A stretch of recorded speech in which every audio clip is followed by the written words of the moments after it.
بسم اللہ الرحمن الرحیم۔ السلام علیکم دوستو، حضرت حسن رضی اللہ تعالی عنہ کے جنازے پر تیروں کی بوچھار۔ حضور صلی اللہ تعالی علیہ وسلم کے پردادا جناب عبد مناف کے گھر دو جڑواں بچے پیدا ہوئے۔ ان دونوں بچوں کے جسم کے کچھ حصے بھی ایک دوسرے سے جڑے ہوئے تھے، اس لیے حکیموں نے آپریشن کر کے ان دونوں کو الگ کیا۔ لیکن جب یہ خبر اس وقت کے کاہنوں و جادوگر کو پہنچی تو وہ کہنے لگے کہ عبد مناف کے ان دونوں بچوں سے جو بھی نسل چلے گی وہ آپس میں ایک دوسرے کے دشمن بن کر رہیں گے۔ ان دونوں کی نسل والے ہمیشہ ایک دوسرے سے آگے بڑھنے کی کوشش کریں گے اور چھوٹی چھوٹی باتوں پر ایک دوسرے سے جنگ کر بیٹھیں گے۔ عبد مناف کے ان دونوں لڑکوں میں سے ایک کا نام ہاشم رکھا گیا کہ جن کی نسل سے حضور صلی اللہ تعالی علیہ وسلم کی پیدائش ہوئی، اور دوسرے لڑکے کا نام عبد شمس رکھا گیا کہ جن کے لڑکے امیہ سے بنو امیہ خاندان کی نسل چلی، اور پھر اسی خاندان میں حضرت ابو سفیان، حضرت معاویہ رضی اللہ تعالی عنہ وغیرہ پیدا ہوئے۔ بنو امیہ اور بنو ہاشم کے درمیان دشمنی کی سب سے پہلی وجہ کعبہ کی تولیت تھی، کیونکہ کعبہ کی رکھوالی کرنے کی ذمہ داری ہمیشہ بنو ہاشم کے ہاتھ میں رہی۔ لیکن بنو امیہ والوں کو اس بات سے بہت زیادہ جلن رہتی، اس لیے وہ ہر کوشش پر بنو ہاشم سے کعبہ کی رکھوالی کی ذمہ داری چھیننا چاہتے تھے۔ جب حضور صلی اللہ تعالی علیہ وسلم نے اپنی نبوت کا اعلان کیا تو بنو امیہ کے بڑے بڑے لوگوں نے آپ صلی اللہ تعالی علیہ وسلم کا اس لیے انکار کر دیا کہ نبوت ہمارے خاندان میں نہیں آئی۔ آگے چل کر جنگ بدر اور جنگ صفین جیسی بڑی بڑی جنگیں بھی بنو امیہ کے ساتھ ہی لڑی گئی۔ اسی طرح سن 50 ہجری کے دشک میں جب حضرت معاویہ رضی اللہ تعالی عنہ کے بعد یزید کی حکومت بننے کے قریب آئی تو یزید نے سازش کر کے حضرت حسن رضی اللہ تعالی عنہ کو زہر دلا دیا۔ 28 صفر سن 50 ہجری تاریخ اسلام کا وہ تاریخ دن ہے کہ جس میں نوجوانان جنت کے سردار حضرت حسن رضی اللہ تعالی عنہ کو زہر دے کر شہید کر دیا گیا۔ حضرت حسن رضی اللہ تعالی عنہ کے بارے میں حضور صلی اللہ تعالی علیہ وسلم نے پہلے ہی پیشن گوئی فرما دی تھی کہ میرے اس بچے حسن کے ذریعے میری امت کی دو بڑی جماعتوں کے درمیان صلح ہوگی اور مسلمان آپس کی خانہ گنجی سے بچ جائیں گے۔ لہٰذا سن 40 ہجری میں حضرت حسن رضی اللہ تعالی عنہ نے حکومت سے کنارہ کش ہو کر حضرت معاویہ رضی اللہ تعالی عنہ کو حکومت پکڑا دی اور مسلمانوں کو ایک بڑی جنگ ہونے سے بچا لیا۔ حضرت حسن رضی اللہ تعالی عنہ کی اس عظیم قربانی کی وجہ سے ہزاروں مسلمانوں کی تلواریں آپس میں ٹکرانے سے بچ گئی۔ حضرت حسن رضی اللہ تعالی عنہ نے امیر معاویہ سے صلح کر کے اپنے نانا حضور صلی اللہ تعالی علیہ وسلم کی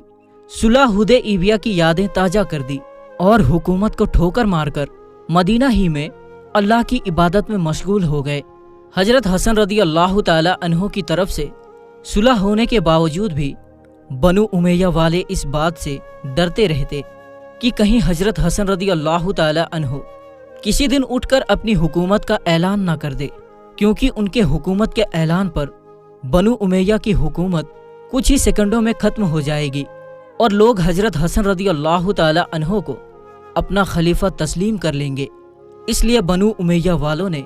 سازش کر کے حضرت حسن رضی اللہ تعالی عنہ کو زہر دلا کر شہید کر دیا۔ حضرت حسن رضی اللہ تعالی عنہ کی بیوی زیادہ سے یزید نے کہا کہ اگر تم اپنے شوہر حسن کو زہر دے کر شہید کر دو گی تو میں تم سے شادی کر کے تمہیں محل کی رانی بنا کر رکھوں گا۔ لالچ میں آ کر زیادہ نے حضرت حسن رضی اللہ تعالی عنہ کو زہر دے کر شہید کر دیا۔ لیکن بعد میں یزید اپنے وعدے سے مکر گیا اور حضرت حسن رضی اللہ تعالی عنہ کی بیوی زیادہ کو 50,000 دینار دے کر اپنے محل سے باہر نکلوا دیا اور کہنے لگا کہ جو عورت اہل بیت کو زہر دے کر مار سکتی ہے وہ مجھے بھی کبھی بھی زہر دے کر مار دے گی، اس لیے میں ایسی عورت پر کبھی بھی بھروسہ نہیں کر سکتا۔ حضرت حسن رضی اللہ تعالی عنہ کو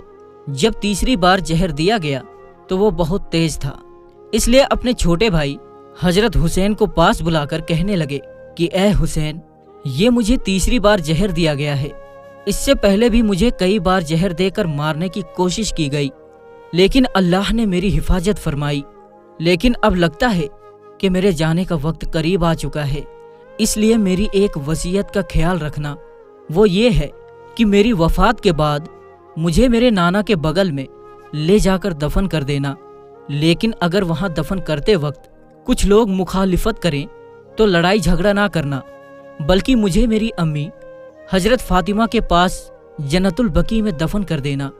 زہر دینے کے 3 دنوں بعد حضرت حسن رضی اللہ تعالی عنہ کی شہادت ہو گئی اور پورا مدینہ غم میں ڈوب گیا۔ ہر گھر سے رونے کی آوازیں آنے لگی۔ حضرت حسن رضی اللہ تعالی عنہ کے جنازے پر مرد عورت، غلام آزاد، بچے بوڑھے سبھی جمع ہو گئے۔ جس وقت حضرت حسن رضی اللہ تعالی عنہ کے جنازے کو حضور صلی اللہ تعالی علیہ وسلم کے حجرے کی طرف لے جایا جا رہا تھا، تو اسی وقت جیسے ہی مروان کو خبر ہوئی تو وہ اپنی فوج لے کر حجرے کے سامنے آ کر کھڑا ہو گیا اور کہنے لگا کہ جس طرف ہمارے خاندان کے ایک فرد حضرت عثمان رضی اللہ تعالی عنہ کی وفات پر انہیں رسول کے بغل میں دفن نہیں ہونے دیا گیا، تو اسی طرح ہم حسن بن علی کو بھی رسول کے بغل میں دفن نہیں ہونے دیں گے۔ ابن عساکر جیسی بڑی کتابوں میں نقل ہوا ہے کہ اس وقت بنو امیہ کے کچھ لوگوں نے حضرت حسن رضی اللہ تعالی عنہ کے جنازے پر تیر چلانا شروع کر دیا تاکہ لوگ جنازے کو لے کر واپس لوٹ جائیں۔ کتابوں میں آتا ہے کہ جس لکڑی کے تابوت میں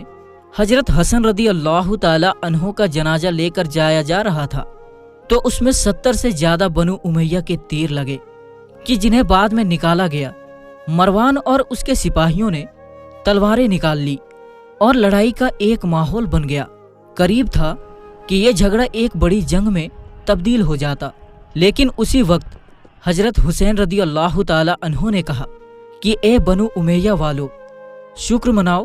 کہ میرے بڑے بھائی حسن نے مجھے وصیت کی تھی جنازے کے وقت کوئی لڑائی جھگڑا نہ ہونے دینا۔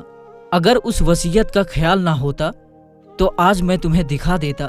کہ تلواریں کیسے تمہاری گردن کاٹتی ہیں۔ اور پھر اس کے بعد حضرت حسن رضی اللہ تعالی عنہ کی وصیت کے مطابق اس بڑی جنگ کو ختم کرنے کے لیے انہیں جنت البقیع میں حضرت فاطمہ رضی اللہ تعالی عنہا کے بغل میں دفن کر دیا گیا۔ اور اس طرح نواسائے رسول نے اپنی جوانی سے لے کر شہادت تک امت کو آپسی دشمنی اور فساد سے بچائے رکھا۔ اللہ تبارک و تعالی ہمیں بھی ان کے نقش قدم پر چلنے کی توفیق عطا فرمائے، آمین یا رب العالمین۔ تو دوستو، ہم ملتے ہیں پھر ایک نئی اور اچھی ویڈیو کے ساتھ، تب تک کے لیے السلام علیکم، اللہ حافظ۔